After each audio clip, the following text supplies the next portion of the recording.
자, 어제 고강도 대책에서 가장 눈에 띄었던 건 15억이 넘는 아파트는 주택담보대출을 받을 수 없도록 한 부분이었는데요.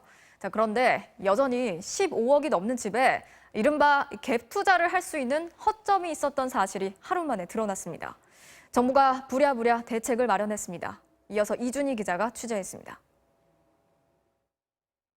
어제 발표된 대책의 핵심은 15억 초과 아파트의 주택담보대출 전면 금지였습니다.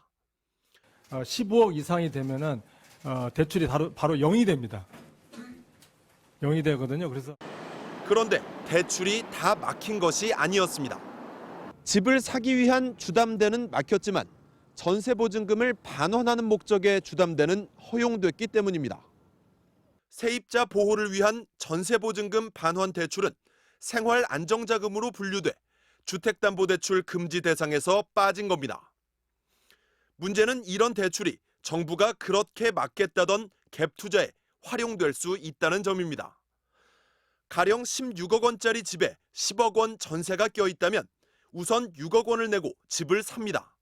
그러다 전세 만기가 되면 세입자에게 줄 돈이 없다며 은행의 최대 한도인 5억 원을 빌린 뒤 자기 돈 5억 원을 보태 보증금을 돌려줍니다. 결국 11억 원으로 16억 원 아파트의 주인이 되는 셈입니다. 일반 주택담보대출과 마찬가지로 상환 기간도 20년 이상으로 깁니다. 인터넷에는 정부가 갭 투자 방법을 알려줬다. 전세 만기가 얼마 남지 않은 집의 인기가 높아질 거다라는 글들이 올라왔습니다. 결과적으로는 15억 초과 주택에 대한 대출이 원천적으로 막힌 것이 아니라 전세보증금 반환 대출을 받는 그 시점으로 좀 늦춰지는.